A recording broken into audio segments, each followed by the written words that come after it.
What's good, everybody? Greg Hickman here with the Scalable Podcast. And in this episode, I want to share kind of the unique ingredients that you want to look for in a prospect to see if they're actually going to enroll in your programs and services. And this actually works twofold. If you're looking to invest in a coach or a program and you don't have the healthy mix of these two ingredients, you're probably not going to buy. So let's dive right in. For 3 years, my agency built funnels and automation systems for the biggest names in marketing today. Since then, I've transformed that agency into a hyper-profitable training and consulting business. While everyone is out there talking about scale like it's some sort of destination, we'll be asking the real question. How do you transform your business into a more scalable model using the knowledge, skills, and expertise that you already have? This podcast is here to give you the answer. Join me and follow along as I learn, apply, and share the strategies I'm using to build my multi-million-dollar business. My name is Greg Hickman, and welcome to Scalable. All right, guys. So in this episode, I wanted to kind of break down something that I've experienced in both having sales conversations with prospects that want to enroll in our programs, and also when I've been going to make big investments in my own business, how I could tell when it was going to be the right investment for me. And then also when I was speaking with someone who's going to potentially be hiring us and enrolling in our programs, how I could tell that that person was actually in the right place to get the most out of investing in our program. So if you've been kind of in either one of those situations, I think this is really going to help because oftentimes, we have clients that be like, hey, I was on the sales call and this and that other thing happened. And I really felt like they're a good fit, but they didn't close. And, when we dig deeper, it really comes down to these two ingredients that I want to cover with you today. And really, I think there needs to be a healthy mix. So if you imagine a Venn diagram, and on the left diagram, you have fear.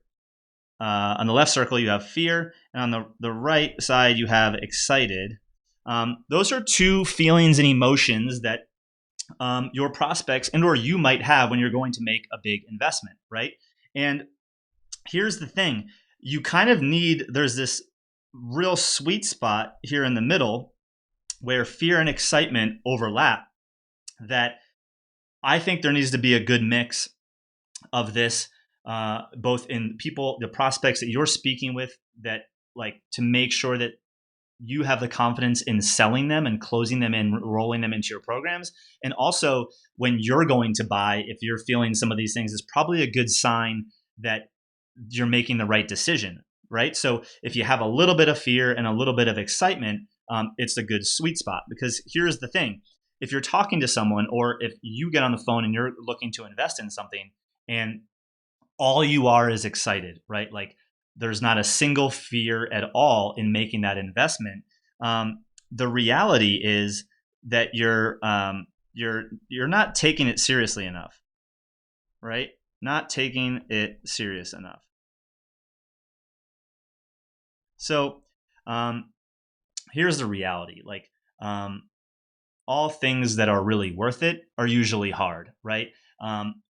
What I've found in my experience in making investments in coaches, and believe me, in the last 24 months, I've spent just shy of $250,000 in coaching, consulting, programs, and services.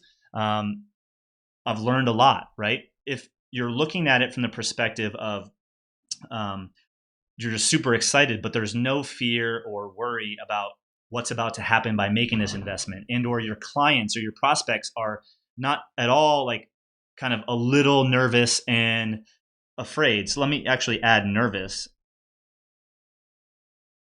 Nervous and afraid about making that investment, and they're only excited. The reality is you are probably not taking that investment serious enough for what it can do for your business, and the prospect that you're speaking to probably isn't taking the opportunity serious enough, which means they're probably not in that right buying zone to enroll. Now, on the flip side, if they're not excited at all and they're just completely nervous and afraid and fearful, then that's when I'd say, look, you're not ready, right?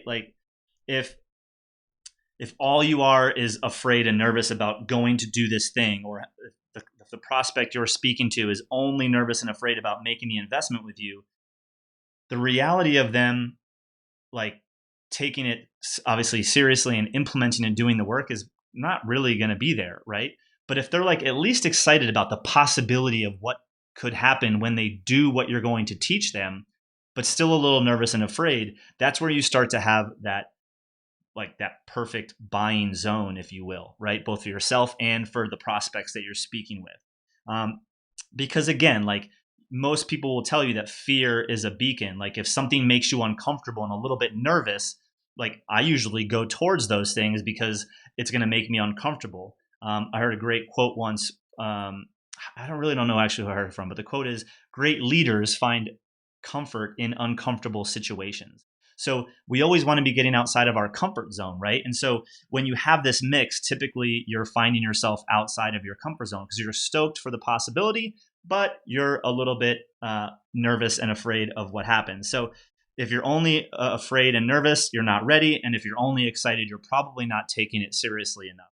And, to kind of put it bluntly, if you're only like, F yeah, like, I'm trying to keep this semi-PG. I do curse, but if you're like, F yeah, and you're only F yeah, you're not taking it seriously. But if you're only OF, right, you're probably not ready, right? So we really want to focus in, guys, on both when we're making an investment, ask yourself, like, are you excited about the possibility of what would happen if it works out? And if you do the work required, just as much as you are, a little nervous and afraid, like that's a good combination of it being the right thing to do, right? So are you F yeah or are you OF?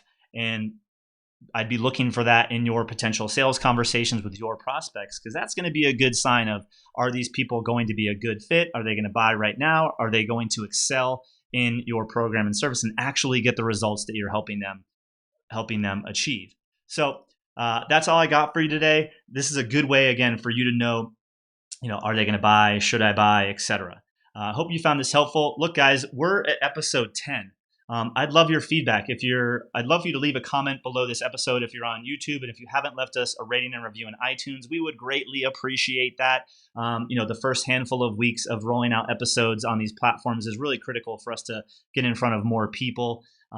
So if you're enjoying the show, give us some love. Your payment back to us for the value that we're bringing to you here is easily repaid if you just go and share a review on iTunes. And give us a subscribe on YouTube. We would greatly appreciate it.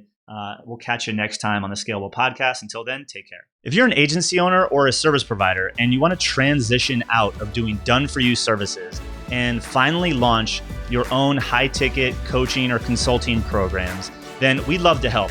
We put together a program where we will hold your hand and walk you step by step through the exact same process that we've used and hundreds of our clients have used now to develop and transition their agency services into their own leveraged, scalable business model where they package up their expertise and can work one-to-many instead of one-to-one.